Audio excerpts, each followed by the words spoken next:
we are going to discuss is the congenital heart diseases.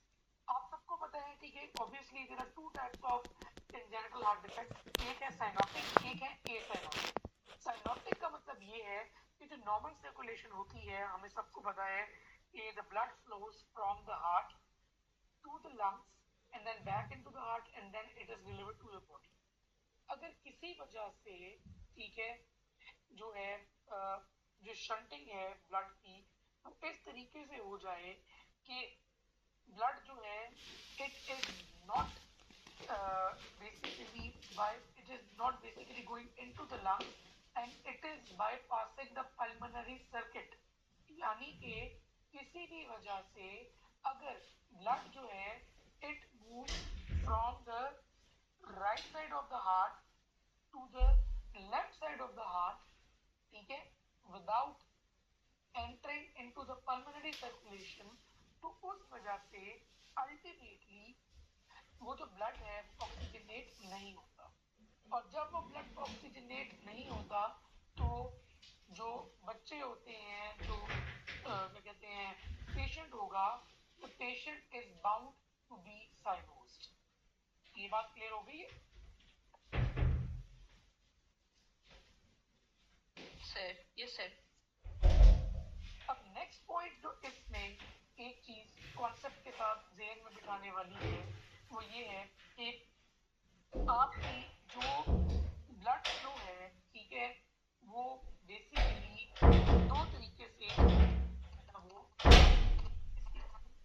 जो cyanotic congenital heart disease है उसमें क्या होता है, ठीक है, कि या तो क्या कहते हैं ब्लड फ्लो इंक्रीज हो जाती है इन द पल्मोनरी सर्कुलेशन. वो क्यों होती है? क्योंकि उसमें राइट से लेफ्ट शंटिंग है, ठीक है, और ब्लड लंग्स की तरफ जा ही नहीं, ठीक है. या फिर सेकंड चीज जिसमें मसला हो रहा होता है वो ये हो रही होती है कि पल्मोनरी ब्लड फ्लो इंक्रीज हो जाता है, ठीक है. वो क्यों इंक्रीज होता है वो हम डिटेल में डिस्कस करेंगे हर डिजीज के साथ, ठीक है. और अल्टीमेटली जो ब्लड है इट इज नॉट ऑक्सीजनेटेड, जिसकी वजह से साइनोसिस प्रेजेंट कर रही होती है, ठीक है. So anything that is bypassing the oxygenation, ठीक है, वो आपकी साइनोटिक congenital heart disease में आती है, ठीक है. और क्या कहते हैं जो आपकी AST, BST और PDA है ना, ठीक है, ये जो तीन होते हैं, ठीक है, ये एसाइनोटिक होते हैं, ठीक है, क्योंकि इसमें जो शंटिंग होती है that is not from the right side of the heart towards the left, instead ये उल्टी शंटिंग हो रही होती है, ये left side of the heart से राइट में हो रही होती है. जब आपकी एसाइनोटिक हार्ट डिजीजेस में साइनोसिस प्रेजेंट होने शुरू हो जाए then it is called Eisenmenger syndrome, ठीक है. और वो तब होता है जब आपका जो left side of the heart है, ठीक है, उसमें प्रेशर बहुत ज्यादा क्या कहते हैं कंपैरेटिवली कम होते हैं, जिससे मिक्सिंग होने लग जाती है. एक जनरल कॉन्सेप्ट समझ आया तो बताइए, फिर मैं आगे चलूंगा. Yes sir. Yes sir. ये सारी डिजीजेस हैं, ठीक है, जो आपको अच्छे तरीके से याद होनी चाहिए, ठीक है, कि पल्मोनरी ब्लड फ्लो किन में कम होता है साइनोटिक में और किन में पल्मोनरी ब्लड फ्लो बढ़ रहा है, यानी कि पल्मोनरी प्लिथ हो रहा है, यानी कि जिससे जो अगर आप एक सादा जुबान में समझें, ठीक है, तो जो बेसिकली पल्मोनरी वेन्स हैं, ठीक है, वो जहां पे हार्ट में आ रही हैं उस लेवल पे कोई इशू है जिसकी वजह से वो जो ऑक्सीजनेटेड ब्लड है there is a problem of that oxygenated blood entering the left side of the heart, ठीक है. और ये जो डिजीज है जिसमें पल्मोनरी ओलिगीमिया है, यानी कि जिसमें blood flow towards the lungs ही कम है, उसमें there is problem delivering the blood towards the lungs, ठीक है. तो इस केस में एक मिनट, तो इस केस में ये जो डिजीजेस हैं towards the lungs, or in cases में there is problem of returning of the oxygenated blood from the lungs towards the heart. ठीक है, clear? सर ये बात एक दफा रिपीट कर दें, ये लास्ट वाली जो है। ये आपकी साइनोटिक कंजेनिटल हार्ट डिजीज दो तरह की है। एक वो डिजीज है जिसमें आपकी ऑक्सीजनेशन ब्लड की होने के लिए ब्लड गया ही नहीं, ठीक है, वो ये वाली डिजीज है जिसमें राइट टू लेफ्ट शंट, ठीक है, blood without going into the lungs वो आपकी left side of the heart पे किसी तरीके से चला गया, जिसकी वजह से वो सर्कुलेशन में चला गया उसके बाद विदाउट ऑक्सीजनेशन, ठीक है। इस केस में blood flow towards the lungs कम है, जिसको हम पल्मोनरी ओलिगीमिया कहते हैं, जिसमें आपकी पल्मोनरी मार्किंग्स कम होती है, ठीक है। और दूसरी टाइप ऑफ डिजीजेस जिसमें ये हैं, ये जो चार हैं, ठीक है, इनमें क्या इशू है कि किसी ना किसी वजह से जो ऑक्सीजनेटेड ब्लड है, ठीक है, there is problem of that oxygenated blood entering the heart, ठीक है। जो पल्मोनरी वेनस रिटर्न होता है, ठीक है, जो ऑक्सीजनेटेड ब्लड होता है, ठीक है, वो बेसिकली हार्ट में सही नहीं आ रहा या कोई और मसले मसाइल हैं, ये डिटेल में डिस्कस करेंगे, जिसकी वजह से, ठीक है, जो है साइनोसिस हो रही है। लेकिन इस केस में, इन चार डिजीज केस में जो ब्लड बैकअप होता है इन द लंग्स वो ज्यादा हो रहा होता है, इसीलिए इन केसेस में pulmonary blood flow increase pulmonary blood flow होता है। ओके, समझ लो जी सर। अब मैं आपको जिस तरीके से लेके चलूंगा, मेरी जो उसमें एडवाइस है, ठीक है, वो यही होगी कि जिस ऑर्डर में और जिस अंदाज में मैं आपको बताऊंगा, आप अगर उसी ऑर्डर में चीजों को याद रखेंगे, then cyanotic congenital heart diseases will be a piece of cake for you guys. लेकिन अगर आप एक एक टॉपिक पकड़ के याद करने की कोशिश करेंगे ना रैंडमली, ठीक है, तो वो फिर याद करना भी मुश्किल होता है, उसको इंटीग्रेट करना भी मुश्किल होता है, ठीक है। तो हमारा जो मेजर टाइम आज लगेगा वो हमारी पहली डिजीज पे लगेगा, जो है टेट्रोलॉजी ऑफ फेलो, ठीक है। बाकी सारे डिजीज की डिटेल में ही करेंगे, लेकिन अगर आपने ये टॉप को सही तरीके से समझ लिया ना, तो समझे कि आपके लेक्चर की 50 to 60% ऑफ चीजें तैयार हो गई हैं।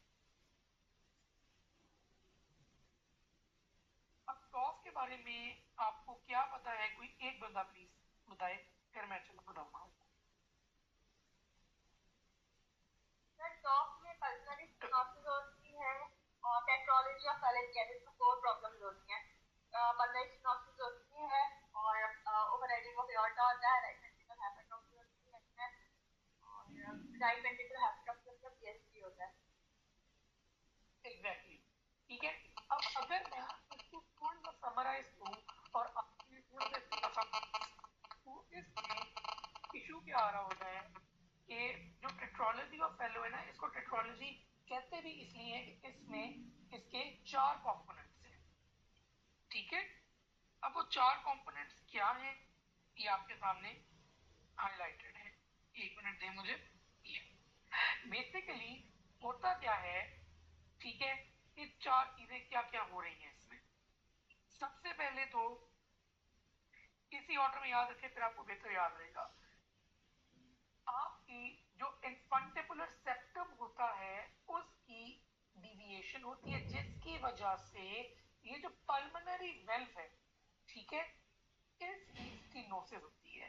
तो the first thing is narrowing of the pulmonary valve, जिसकी वजह से आपकी right ventricle outflow tract obstruction होती है, यानी कि राइट वेंट्रिकल ने जहां से ब्लड पंप करके लंग्स की तरफ भेजना था, तो उसकी जगह जहां से गुजरना है उसने पल्मोनरी वेल्व से, वो स्टेनोज है, वो तंग है। First thing is right ventricular outflow tract obstruction. Clear है बात?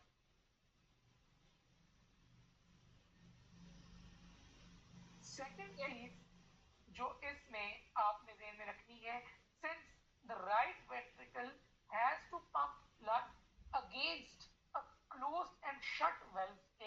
से, ठीक है। तो इसको जब इतना ज्यादा काम करना पड़ता है, then there is right ventricular hypertrophy, that is there is thickening of the wall of the right ventricle। समझ लग रही है हमें ये बात? Yes. तीसरी बात जो इसमें याद आपने रखनी है वो ये है, इसमें जो तीसरी मसला आ रहा होता है वो ये होता है कि इसमें एक VSD भी होता है, that is ventricular septal defect, ठीक है। इसीलिए जब right side of the heart में प्रेशर इतना बढ़ जाता है, क्योंकि it has to pump blood against the closed and shut pulmonary valves, तो यहाँ पे प्रेशर बढ़ेगा ब्लड का, ठीक है। तो वो VSD के थ्रू जाने से जो है ना वो अपने आप की गनीमत समझता है और ब्लड यहाँ से VSD के through left side of the heart में शिफ्ट हो जाता है। क्लियर है ये बात? Yes, sir. और चौथी चीज जो इसमें होती है वो ये होती है कि देयर इज ओवरराइडिंग एओर्टा। ये जो एओर्टा है it basically overrides the ventricular septum. अब असूली तौर पे एओर्टा ने तो आपके लेफ्ट वेंट्रिकल से निकलना था, ठीक है, लेकिन टॉप के केस में आपका VSD है, ठीक है, तो एओर्टा भी थोड़ी सी डिस्प्लेस हो जाती है and it basically overrides the defect of VSD। तो बेसिकली जब ब्लड आता है it enters into the right atrium, it basically it is pushed into the right ventricle, लेकिन जब राइट वेंट्रिकल कॉन्ट्रैक्ट करता है तो क्या मसला होगा, ब्लड इधर जाने के बजाय इस नैरोड पल्मोनरी वेल्व में जाने के बजाय it will either go towards the left side of the heart और it will be pumped out through the aorta. ऐसे ही है?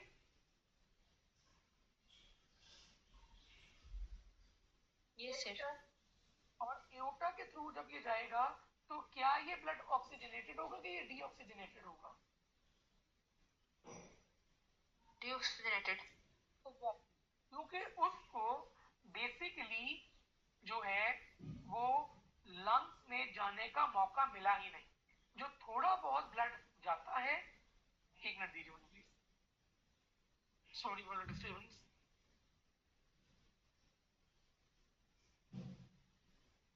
तो थोड़ा बहुत ब्लड लंग्स में जाता है, इट इज ऑक्सीजनेटेड, लेकिन वो बहुत थोड़ी अमाउंट होती है क्योंकि इसमें right ventricular outflow tract obstruction है। तो इसमें अगर कोई पूछता है आपसे, ठीक है, कि जो डिग्री ऑफ पल्मोनरी बेसिकली जो साइनोसिस है वो किन चीजों पे डिपेंड कर रही है आपकी? Pulmonary stenosis के ऊपर। एग्जैक्टली, साइनोसिस डिपेंड कर रही होती है आपकी, नंबर 1 आ जाती है पल्मोनरी स्टेनोसिस की डिग्री पे कि कितनी पल्मोनरी स्टेनोसिस है। जितनी ज्यादा पल्मोनरी स्टेनोसिस होगी उतनी साइनोसिस जल्दी और ज्यादा प्रेजेंट करेगी। ऐसे ही है? और सेकंड चीज जो है Yes.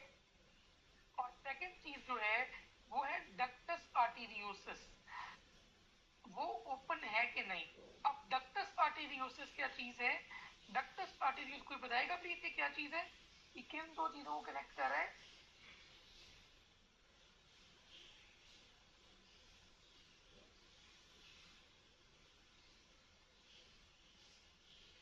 Anyone? Pulmonary trunk and aorta. Exactly, ठीक है। बेसिकली जो डक्टस आर्टेरियोसिस है ये बेसिकली एओर्टा को और पल्मोनरी आर्टरी को जो है ना वो बेसिकली कनेक्ट कर रहा होता है। अब होता क्या है कि जब यहाँ पे ब्लड कम जाएगा, ऐसे ही है ना, आपको मार्कर नजर आ रहा है ना मेरा? Yes, sir. अब जब यहाँ पे ब्लड कम जाएगा और EDA पेटेंट है जो कि एओर्टा को पल्मोनरी आर्टरी के साथ जोड़ रहा है, तो प्रेशर ऑफ ब्लड एओर्टा में ज्यादा है कि पल्मोनरी आर्टरी में? Aorta में। Exactly, Pulmonary aorta artery. में ज्यादा है क्योंकि आपका basically even right ventricle outflow और लेफ्ट वेंट्रिकल वेंट्रिकुलर आउटफ्लो भी सारा एओर्टा से ही जा रहा है मेजर, ठीक है। तो एओर्टा में प्रेशर ज्यादा है as compare to the pulmonary artery. तो अगर पीटीए ओपन होगा तो कुछ ना कुछ ब्लड एओर्टा के थ्रू, एओर्टा से डक्टस आर्टेरियोसिस के थ्रू चला जाएगा इनटू द पल्मोनरी आर्टरी और वो लंग्स में ऑक्सीजनेट होकर वापस आएगा। समझ लगी है बात भी? Yes sir. तो अगर पीटीए ओपन हो और पल्मोनरी स्टेनोसिस कम हो तो साइनोसिस थोड़ी सी लेट हो सकती है और बेहतर भी हो सकती है। लेकिन अगर पल्मोनरी स्टेनोसिस ज्यादा हो और पीटीए भी क्लोज हो तो जो साइनोसिस है it will increase and it will present earlier. Clear? Yes sir. कोई कंफ्यूजन?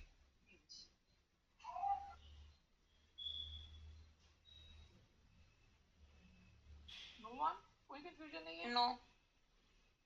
एक दफा एओर्टिक प्रेशर वाली सर, एक दफा एओर्टिक प्रेशर वाली बात दोबारा बता देगा। देखिए आपने आपके बताया जो था एओर्टा का क्या?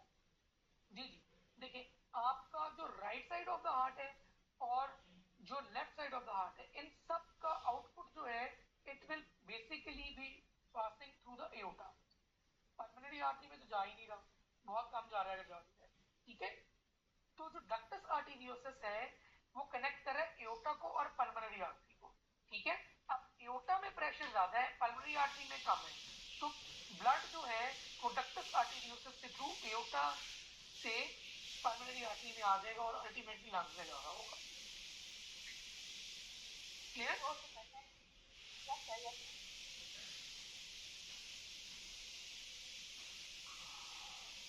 बेसिकली ये है आपकी डिटेल ऑफ पैथोफिजियोलॉजी। को समझनी है, बड़ी इंपॉर्टेंट है इसमें टॉप, ठीक है।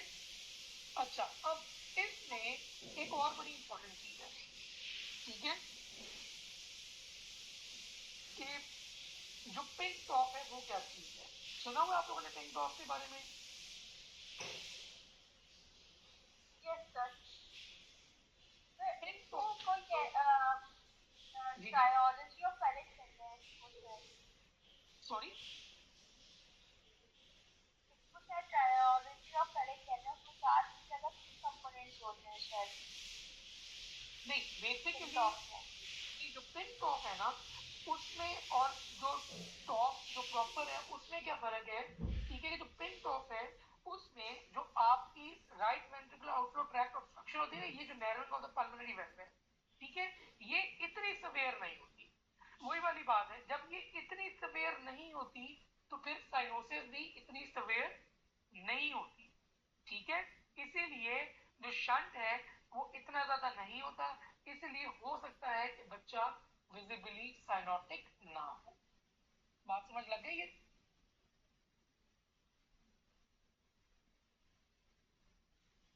Yes sir. सर ये भी पल्मोनरी स्टेनोसिस के ऊपर डिपेंड करेगा ना, क्योंकि अगर वो बहुत ज्यादा स्टेनोज नहीं है वॉल तो आई थिंक क्योंकि वो फिर थोड़ा सा ब्लड जा सकेगा ऑक्सीजनेशन के लिए लंग्स में, इसलिए वो पिंक होगा, राइट? एग्जैक्टली यही है, ठीक है। वरना लोग इसको पता नहीं बड़ी मुश्किल से याद करते हैं। अगर आप जेल में ये एक तस्वीर बैठी हुई है ना और कॉन्सेप्ट के साथ आपने किया हुआ है, आप जितनी मर्जी दफा टॉप को एक्सप्लेन कर सकते हो पिन को, ठीक है। Yes sir. तो यही वजह है कि हम प्रोस्टाग्लैंडिन्स देते हैं ताकि वो डक्टस आर्टेरियोसिस थोड़ा सा ओपन ही रहे जब तक हम परमानेंट हल नहीं करते। एग्जैक्टली, वो मैं भी आगे जाके डिटेल में आपको डिस्कस करते हैं ये चीजें। जी सर। क्योंकि आपने बोला है कि पिंक टॉप जो होते हैं उसमें पल्मोनरी स्टेनोसिस कम होती है, पल्मोनरी स्टेनोसिस कम होगी तो इस वजह से साइनोसिस कम होगी। एग्जैक्टली यही है पॉइंट, यही पॉइंट है, ठीक है। अब प्रेजेंटेशन में क्या है, ठीक है, इसमें ऑब्वियसली, ठीक है, एक तो साइनोसिस होगी, हम सबको पता है, ठीक है, कि इसकी प्रेजेंटेशन की अगर बात करते हैं, मैं लिखता भी देता हूँ साथ, ठीक है, बाकी मैं डिटेल्स बोलूंगा, मेजर मेजर चीजें लिखा करूंगा मैं, ठीक है। एक तो इसमें साइनोसिस होती है, ये हमें पता लग गया है। अब हमें पता है कि साइनोसिस जो है वो दो वजह से है, एक मिक्सिंग है डीऑक्सीजनेटेड ऑक्सीजनेटेड ब्लड की, और दूसरा है कि ऑक्सीजनेशन नहीं हो रही, ठीक है। जितनी right ventricular outflow tract obstruction ज्यादा है उतनी साइनोसिस ज्यादा है, अगर पीटीए बंद है तो साइनोसिस ज्यादा है। क्लियर होगी ना बात ये? Yes, sir. नंबर 2, इसमें डिक्रीज पल्मोनरी ब्लड फ्लो है, तो जब आप चेस्ट एक्सरे करवाएंगे तो उसमें ऐसा ही है। Yes, sir.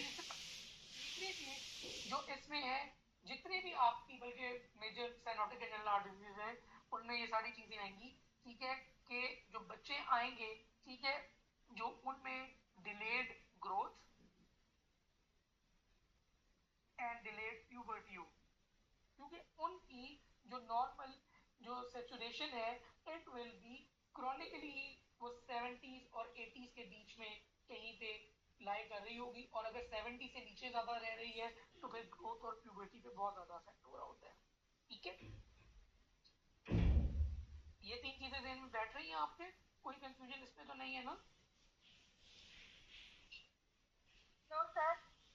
अच्छा, अब अगली चीजें जो मैं बताने लगा हूं ना, वो आपने तरीके से याद रखनी है, जिस तरीके से मैं बताऊंगा आपको। तरीका क्या है उसका याद रखने का? आपके सामने मैंने बताया है कि thickening of the right ventricular wall है, ठीक है, यानी कि राइट वेंट्रिकुलर हाइपरट्रोफी है। अब यहाँ पे आपके साथ मैं 3 से 4 चीजें डिस्कस करने लगा हूँ जो आपकी फिंगर टिप्स पे होनी चाहिए इसके बाद। इसमें मरमर्स कौन सी होती है? नंबर 1, ठीक है। एक तो मरमर आती है इसमें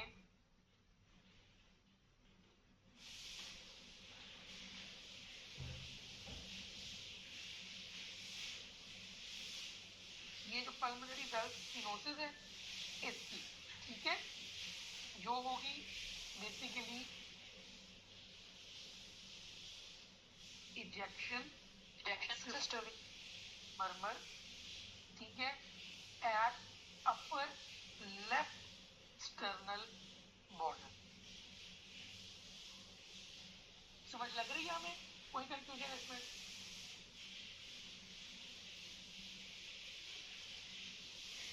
No, sir. दूसरी जो है वो इसमें होगी, जो मरमर होगी, ठीक है, वो होगी,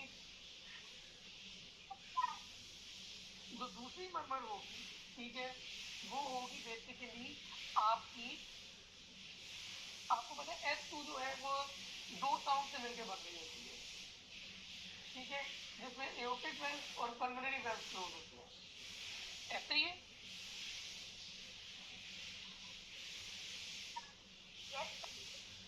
अब जो एओर्टिक वेल्व क्लोजर है वो तो इसमें होगा, लेकिन पल्मोनरी वेल्व ऑलरेडी क्लोज है, तो क्या इसमें P2 आएगी?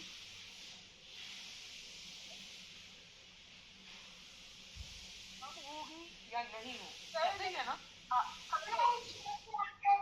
कम होगी। एग्जैक्टली, ठीक है। तो इसमें सिंगल S2 या फिर P2 अगर होगी भी तो बहुत सॉफ्ट होगी, जो ऑडिबल जल्दी नहीं होगी। क्लियर है? तीसरी मरमर तो जो ये पॉइंट रिपीट कर दे जरा। कि आपकी जो सेकेंड हार्ट साउंड होती है वो होती है A2 एंड P2, ऐसा ही है। एओर्टिक और पल्मोनरी वेल्व दोनों जब क्लोज होते हैं बारी बारी तो इसलिए S2 बनता है। अब इसमें A2 तो होगी आपकी, एओर्टिक तो बंद हो रहा है ना वेल्व बाद में, ठीक है, लेकिन पल्मोनिक वेल्व तो जो है पल्मोनरी वेल्व वो ऑलरेडी क्लोज्ड है या स्टेनोज्ड है, तो वो तो जब क्लोज भी होगा तो it won't shut with a loud sound, ठीक है। अक्सर औकात आपको सिंगल S2 मिलेगी या कभी कभी आपको एक सॉफ्ट P2 भी मिल सकती है। Okay sir. तो दो अभी तक हमने किए, एक है ejection systolic murmur on the left sternal border, दूसरी है सिंगल S2, ठीक है, और टॉप पल्मोनिक कंपोनेंट, दो हो गई ना आपकी मरमर जिसमें, ठीक है। और तीसरी मरमर जो है इट इज कॉन्टिन्यूअस मरमर, और ये जो मरमर होती है इट इज ड्यू टू मैपकास। मैपकास होते हैं जो आपके कोलेट्रल्स बन जाते हैं लंग्स के अंदर, ताकि किसी न किसी तरीके से जो एओर्टा से ब्लड जो है it reaches the lungs oxygenation के लिए, ठीक है। क्लियर हुई है बात? Yes sir. ये तो आपकी मरमर होगी जो आपके जेहन में होनी चाहिए। दूसरी चीज जो इस सर ये जो मैपकास हैं ये तो लॉन्ग टर्म में बनेंगे ना, बहुत लंबे अरसे के लिए? ये लॉन्ग टर्म है, मतलब कि जब एक बच्चा आपका क्या कहते हैं 7-8 ईयर्स 9 ईयर्स के करीब हो जाता है तो मैपकास बन जाती है। तब तक अगर विदाउट सर्जरी सर्वाइव कर रहे हैं तो इसका मतलब यही है कि मैपकास, ठीक है। ये हुई बात? Yes sir, yes. और अब दूसरी चीज इस स्लाइड में इंपॉर्टेंट है वो है राइट वेंट्रिकुलर हाइपरट्रॉफी को डिस्कस करना है हमने। राइट वेंट्रिकुलर हाइपरट्रॉफी की प्रेजेंटेशन कैसे होती है? एक तो याद रखना कि इसमें पैरास्टर्नल हीव होती है, ये आपको पता है ना कि पैरास्टर्नल हीव होती है जब आप क्या कहते हैं अपना अनर हैंड अनर साइड रखते हैं हैंड की ऑन द चीक, ठीक है। एक तो ये हो गई। सेकेंड पार्ट जो आपको इसमें पता होनी चाहिए राइट वेंट्रिकुलर हाइपरट्रॉफी में वो ये है कि जो ईसीजी आप करते हैं, ठीक है, टॉप के केस में जिसमें राइट वेंट्रिकुलर हाइपरट्रॉफी होती है, जब भी राइट वेंट्रिकुलर हाइपरट्रॉफी होगी तो उसमें एक तो राइट एक्सिस डिविएशन होगी आपकी ईसीजी पे, वन और एवीएफ के थ्रू हम लोग करते हैं राइट एक्सिस डिविएशन को देखते हैं, ठीक है। और दूसरी चीज जो इसमें होगी वो ये होगी कि प्रोमिनेंट आर वेव्स होती हैं इन, किसी को पता है मुझे बताएगा प्लीज कोई? राइट वेंट्रिकुलर हाइपरट्रॉफी में आर वेव कहाँ पे प्रोमिनेंट होती है?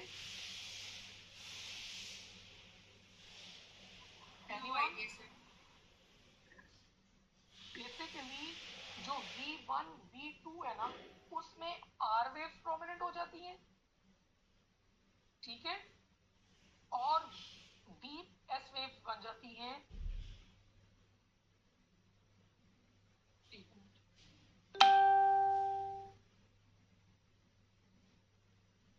इन V5 and V6। Basically V1 V2 जो है it is denoting the right ventricle, ठीक है, और V5 V6 is denoting the left ventricle. आप ये समझ लिया अभी, ठीक है, मैंने ऐसे ही याद रखा हुआ है। तो जब भी राइट वेंट्रिकुलर हाइपरट्रॉफी होती है तो आर वेव्स V1 V2 में बढ़ जाती हैं और एस वेव्स डीप हो जाती हैं V5 V6 में। अगर लेफ्ट वेंट्रिकुलर हाइपरट्रॉफी होगी ना तो इसका उल्टा हो जाता है, लेफ्ट वेंट्रिकुलर हाइपरट्रॉफी में आर वेव्स बढ़ जाती हैं V5 V6 में और एस वेव्स डीप हो जाती है V1 V2, उल्टा हो जाता है। तो अगर आप एक का याद रख लेते हैं तो आपको दूसरा ऑटोमेटिकली याद हो जाएगा। तो मैंने हमेशा से राइट वेंट्रिकुलर हाइपरट्रॉफी याद रखा हुआ है तो लेफ्ट ऑटोमेटिकली याद हो जाती है। क्लियर?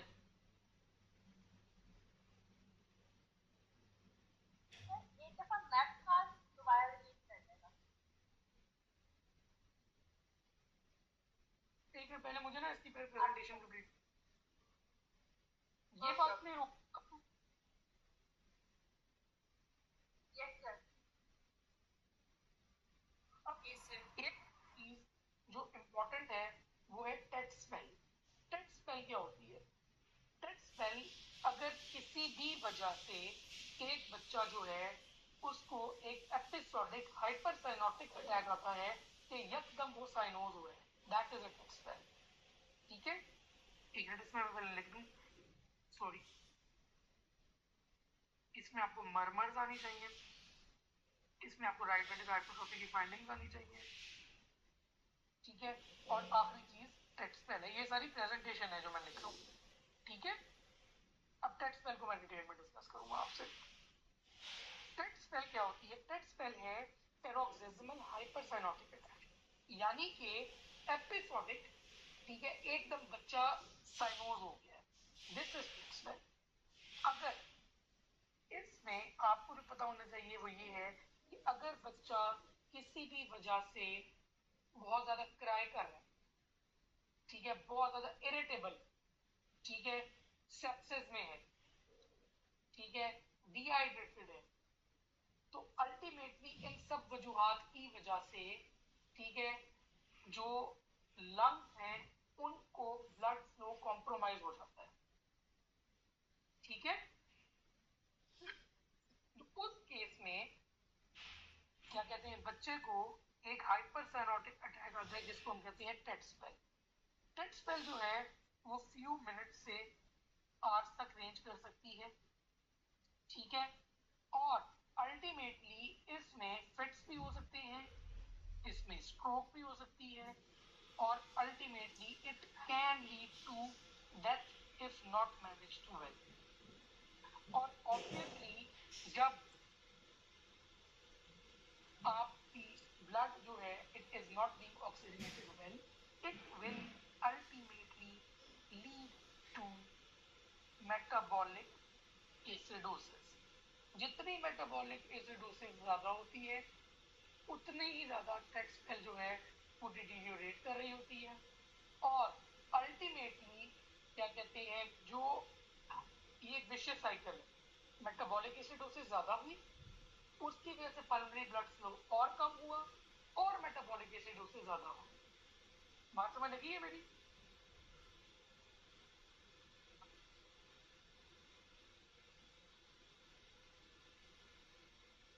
क्लियर हुई है बात ये? Yes, sir. ये आपकी टेट स्पेल है। टेट स्पेल में होता क्या है? अब इसको काउंटर करने के लिए आपने ये पढ़ा होगा कि बच्चे अक्सर बैठ जाते हैं और उसके बाद वो बिल्कुल ठीक हो जाते हैं। उसकी रीजन क्या होती है ये भी आपको पता होनी चाहिए।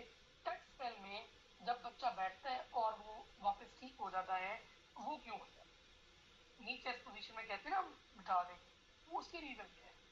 अगर इस लेवल पे, एओर्टा के लेवल पे हम प्रेशर बढ़ाएंगे तो अल्टीमेटली यहाँ पे प्रेशर बढ़ेगा, यहाँ पे प्रेशर बढ़ेगा, तो ब्लड बजाय के it is pump through the aorta, it will ultimately go through the what, pulmonary artery. या फिर अगर आगे प्रेशर बढ़ा हुआ है तो एओर्टा में प्रेशर बढ़ा हुआ है ऑब्वियसली, ठीक है। आगे से अगर प्रेशर हम लोग बढ़ा रहे हैं तो ब्लड जो है वो एओर्टा से ज्यादा शंट होगा through the ductus arteriosus into the pulmonary artery for oxygenation. ऐसा ही है।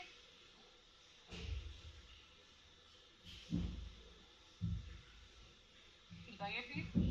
यस सर, बेसिकली हम सिस्टमिक रेजिस्टेंस को इंक्रीज करेंगे, ठीक है।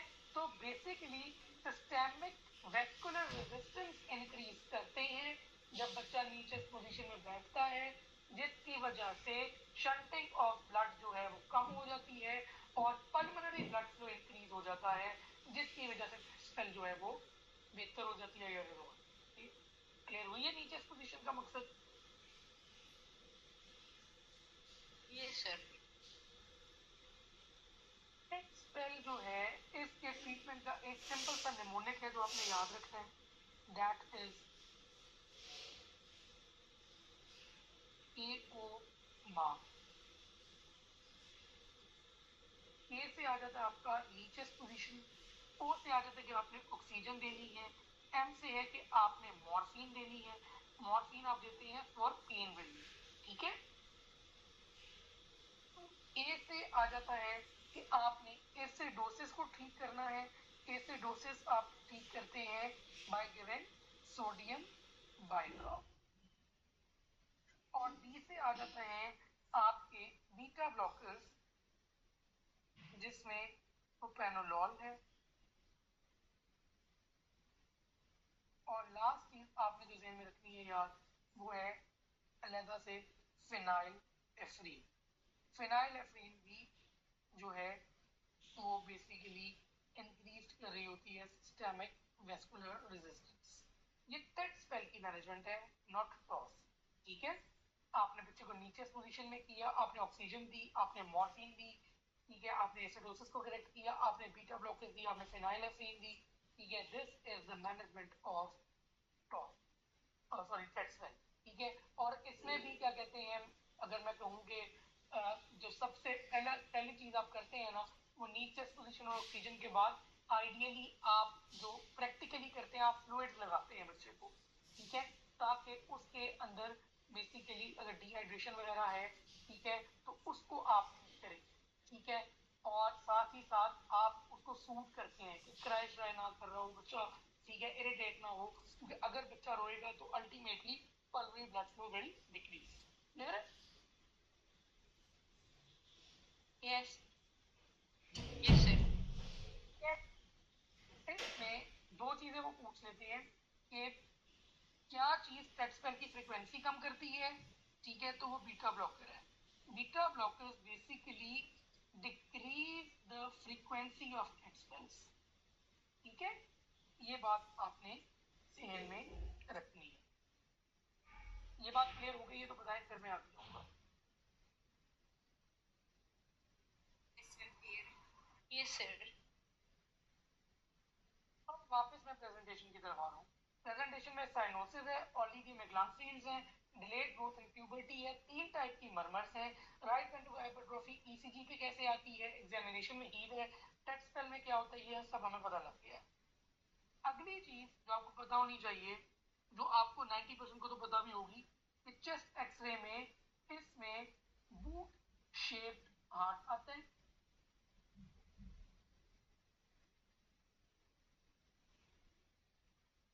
और यू के राइट वेंट्रिकुलर हाइपरट्रोफी होती है, ठीक है, तो उसमें सॉरी बूट शेप हार्ट जिसमें एपेक्स जो है वो अपटर्न होती है ऊपर की तरफ। क्लियर है बात ये?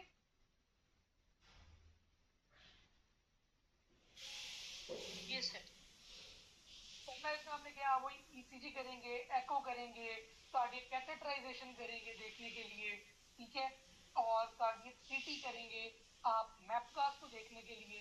मैपकास्ट की पीछे डिस्कशन हुई थी, मैं अभी बता देता हूँ।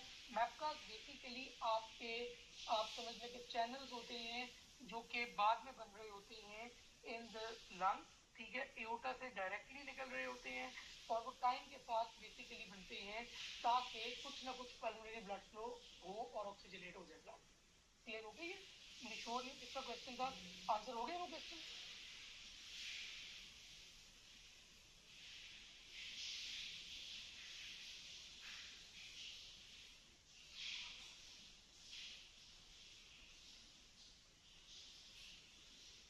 ठीक है, तो ये बेसिकली इसकी प्रेजेंटेशन है। अब मैं जाऊंगा ट्रीटमेंट ऑफ टॉक। टॉक का ट्रीटमेंट क्या है?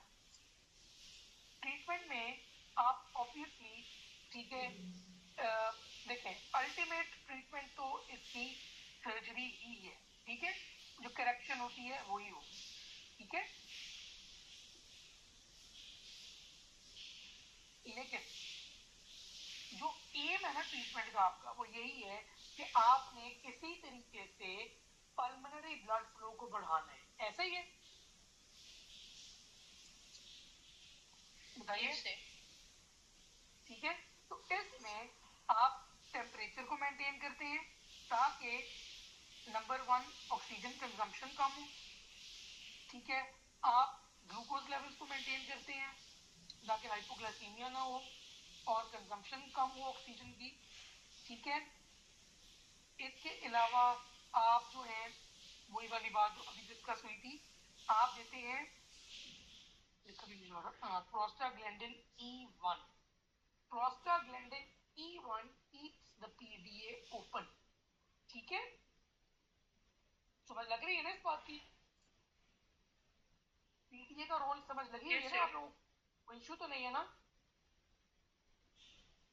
No sir. इसमें एक चीज याद रखनी है आपने कि प्रोस्टाग्लैंडिन E1 का साइड इफेक्ट भी आपको पता होना चाहिए।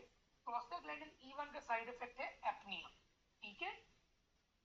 तो इसीलिए जब आप प्रोस्टाग्लैंडिन E1 दे रहे होते हैं तो कोई ऐसा बंदा जरूर होना चाहिए जो कि इंटुबेट कर सके, ठीक है? आपने टेम्परेचर मेंटेन किया, हाइपोग्लाइसीमिया नहीं होने दिया, आपने डिहाइड्रेशन को मेंटेन किया कि ताकि डिहाइड्रेशन ना हो, आपने प्रोस्टाग्लैंडिन E1 दी ताकि पीडी ओपन रहे, और आपने ओरल प्रोपेनोलॉल दी ताकि क्या हो, डेड स्पेल की फ्रीक्वेंसी को क्या हो, कम किया जाए, ठीक है? अब अल्टीमेट इसमें ट्रीटमेंट क्या है? सर्जरी, ठीक है? सर्जरी आपको ये पता होना चाहिए कि करेक्टिव सर्जरी नॉर्मली जो करते हैं हम लोग, करेक्टिव सर्जरी नॉर्मली करते हैं 4 to 6 months ऑफ एज। ये तो वो एज है जो नेल्सन में लिखी हुई है।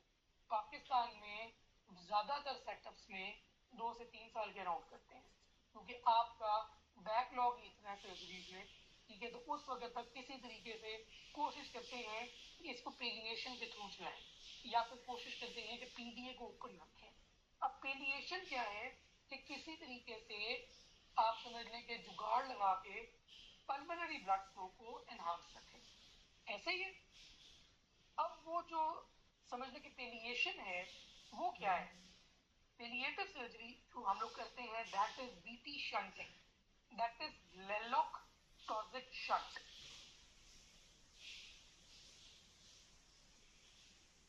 बीटी शंट है क्या? बीटी शंट में बेसिकली जो आपकी सब क्लेवियन आर्टरी होती है ना, ठीक है, सब क्लेवियन आर्टरी को उठा के आप पल्मोनरी आर्टरी के साथ जोड़ देते हैं, ठीक है?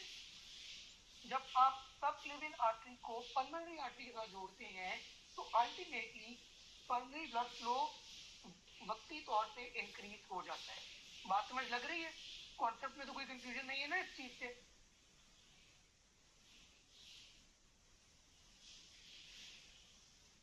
सर ये रिपीट कर दें कि जो सब क्लेवियन आर्टरी है उसको उठा के आपने पल्मोनरी आर्टरी के साथ जोड़ दिया, यहाँ से एओर्टा में आई, ठीक है, ब्लड फ्लो सब क्लेवियन आर्टरी के थ्रू वापस लेफ्ट पल्मोनरी आर्टरी में घुस जाती है, जिसके साथ फिर आगे वो लंग्स में चला जाता है। तो ब्लड फ्लो इंक्रीज हो जाता है ना लंग्स के ऐसे। कोई कंफ्यूजन तो नहीं है ना इसमें?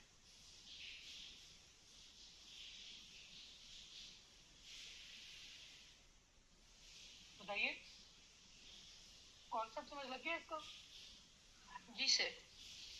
तो इस केस में बीटी शंटिंग में अल्टीमेटली आपका पल्मोनरी ब्लड फ्लो जो है वो ऑगमेंट हो जाता है, जिसकी वजह से अल्टीमेटली हाइपोक्सिया कम होता है। हाइपोक्सिया कम होता है तो आप टाइम बाय कर लेते हैं कि बच्चे को किसी तरीके से हम साथ पीडीए को ओपन रखते हैं, प्रोस्टाग्लैंडिन E1 देके किसी तरीके से हम इसको पहुंचवा दें टिल करेक्टिव सर्जरी, जो कि आइडियल एज जो लिखी है नेल्सन में दैट इज 4 to 6 months, ठीक है? फॉलो पे शक नहीं होती लेकिन ब्रेन में जरूर रखना है, ठीक है? याद रहेगा? जो एज लिखी हुई है 4 to 6 month, ये परमानेंट सर्जरी की लिखी हुई है या करेक्टिव सर्जरी लाइक टेम्पररी वाली की? यानी करेक्टिव सर्जरी परमानेंट वही है, करेक्टिव सर्जरी प्रॉपर सर्जरी है जिसमें आप पल्मोनरी वेलवॉटमी करनी होती है, पल्मोनरी स्टेनोसिस को खत्म करना होता है, आपने वीएसटी को क्लोज करना होता है, जो प्रॉपर करेक्टिव सर्जरी है। ओके। उसकी और ये जो बीटी शंट कर रहे हैं ये टेम्पररी है, ट्रीटमेंट है आम जुबान में। ठीक है जी सर। तो इसकी एज क्या होती है सर? इसकी एज नहीं है। ओके। इसको अगर आपको लग रहा है with symptom, exactly symptom. Okay. हाँ जी, कि अगर आपको लग रहा है कि बच्चा डिटीरियोरेट कर रहा है, सेट पर की फ्रीक्वेंसी बहुत ज्यादा है, बच्चा सर्वाइव नहीं करेगा, तो बीटी शंटिंग करते हैं अगर करेक्टिव नहीं कर सकते, ठीक है? ये अब इसकी कॉम्प्लिकेशन क्या है बीटी शंटिंग की, ये भी आपको पता होनी चाहिए, ठीक है? ये पूछी जाती है। कॉम्प्लिकेशंस इसकी आ जाती हैं, एक तो आ जाती है टाइलोथोरेक्स कि थोरेसिक डक्ट जो है वो अगर इंजर हो जाए, ठीक है, तो जो आपकी ब्रेन होती है उसके अंदर वाइटिश लिक्विड आने लग जाता है। दूसरा है डायफ्रेगमेटिक पैरालिसिस, डायफ्राम डैमेज हो जाए।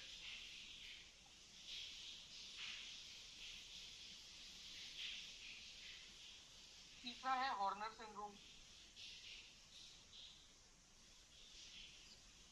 ठीक है।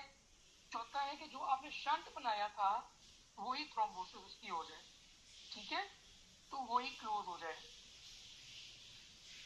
और लास्ट जो है, ठीक है, कि अगर शंट इतना ज्यादा हो जाए, शंट आप बड़ा बना दो गलती से, ठीक है, तो अल्टीमेटली पल्मोनरी ब्लड फ्लो को क्या होगा, बहुत ज्यादा हो जाएगा, ऐसे ही है, and it will ultimately pulmonary hypertension. Exactly, वो अल्टीमेटली पल्मोनरी ब्लड फ्लो इतना ज्यादा हो जाएगा कि अल्टीमेटली हार्ट फेलियर हो जाएगा। क्लियर?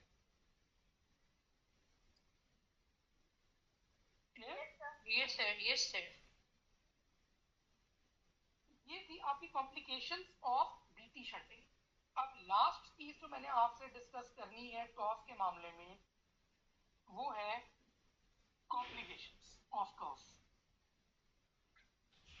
अगर ये भी इंपॉर्टेंट चीज है कॉम्प्लिकेशन ऑफ टॉफ, इसके भी सिनेरियोज आते हैं। सिनेरियोज किस तरीके से आते हैं कि अगर आपके पास एक बच्चा जो एस्टेब्लिश्ड टॉफ का पेशेंट है ना, ठीक है, और आपके पास यकदम आता है विद समझ ले कि वॉमिटिंग के साथ आ रहा है, फिट्स के साथ आ रहा है, ठीक है, तो less than 2 years of age है ना, तो आपने सोचना है कि उसमें थ्रोम्बोसिस हुई है, ठीक है, सेरेब्रल वेन्स की या सेरेब्रल आर्टरी की थ्रोम्बोसिस हुई है, जिसकी वजह से उसको फिट्स हुए हैं, जिसकी वजह से उसको जो है ना, क्या कहते हैं, आप समझ लें कि हेडेक थी, ठीक है, उसको वॉमिटिंग शुरू हुई है, it is due to thrombosis. और अगर एज मोर देन 2 years है, तो जो मोस्ट कॉमन रीजन है इन्हीं चीजों का, ठीक है, वो है ब्रेन एब्सिस। तो ये आपको पता होना चाहिए, ये एमसीक्यूज लास्ट में पूछते हैं, ये कॉम्प्लिकेशंस है। और तीसरी इसकी कॉम्प्लिकेशन है वो है endocarditis, inflammation of the endocardium. Clear?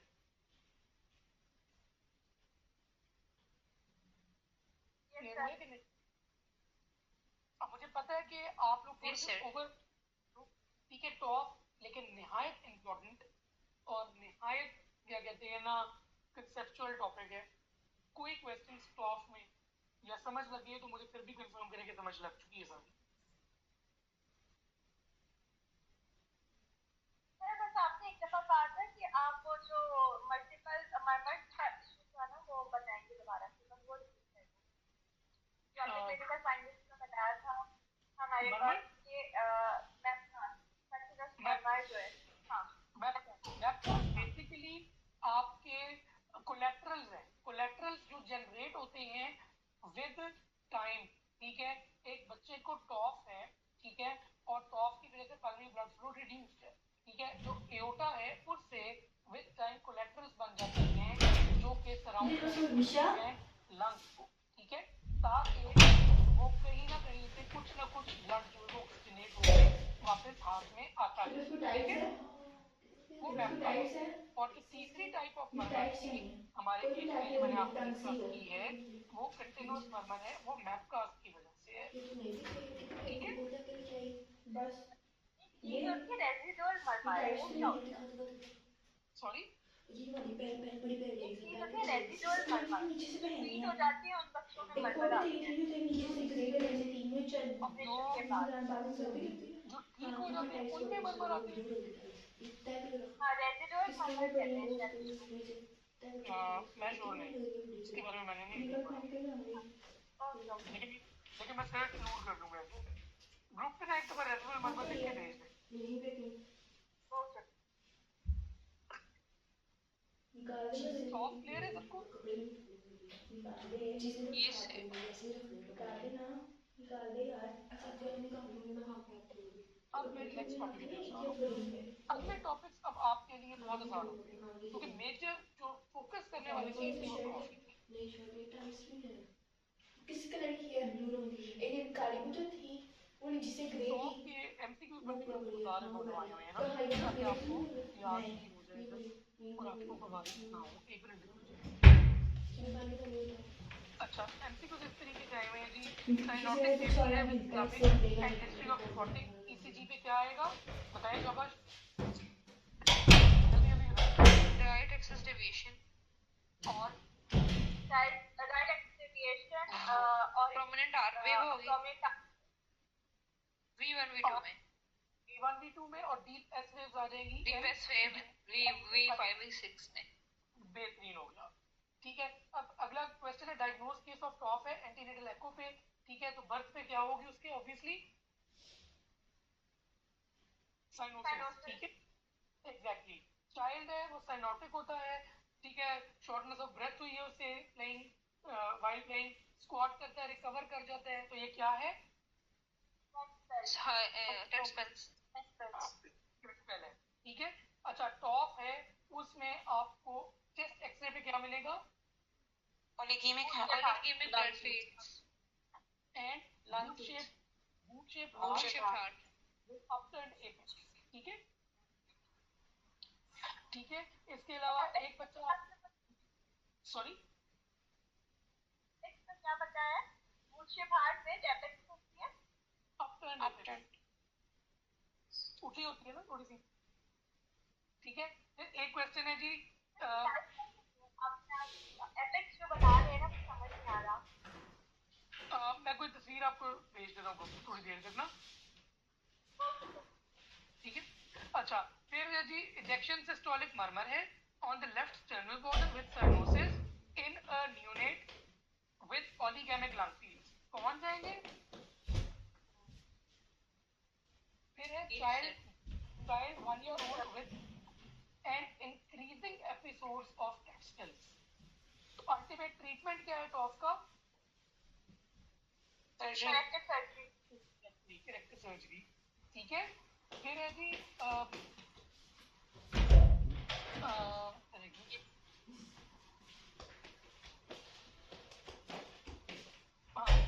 Question important है ये भी इस तरीके से याद रखिए। एक पेशेंट आपके पास आता है ओपीडी में और बच्चे को टॉप है तो क्लिनिकली आप डिसाइड करेंगे कि इसको टॉप है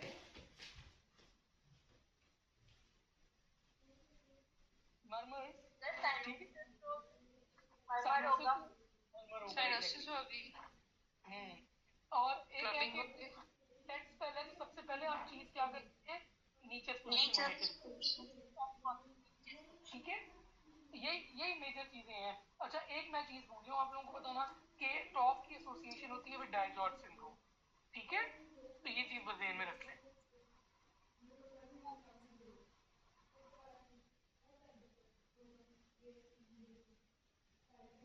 कोई क्वेश्चन टॉप से मैं इसलिए बार बार कह रहा हूँ क्योंकि ये निहायत इंपॉर्टेंट है। नन आगे चलो फिर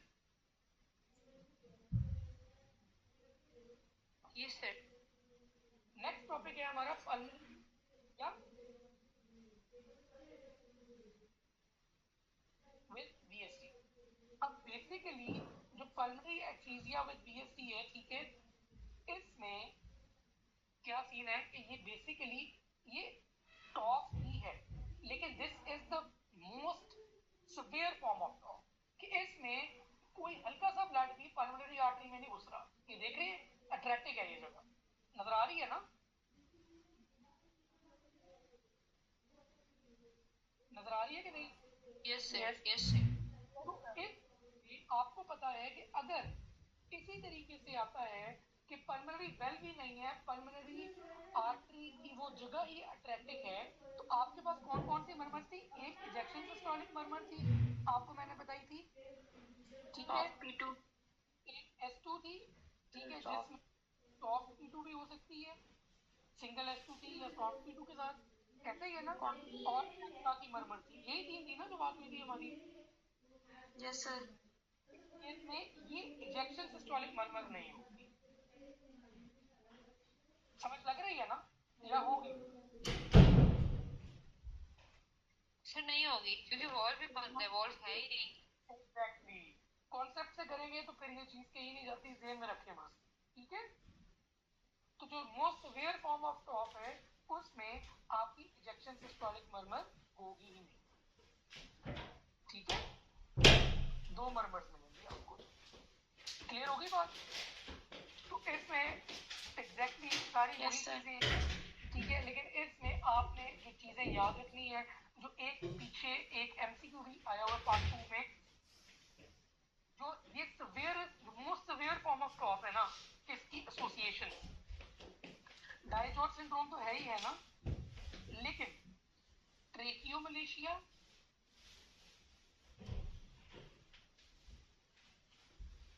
एंड ब्रोंकोमलेशिया, ये इसकी एसोसिएशंस में है, ये ध्यान में रखना है, याद रह जाएगा।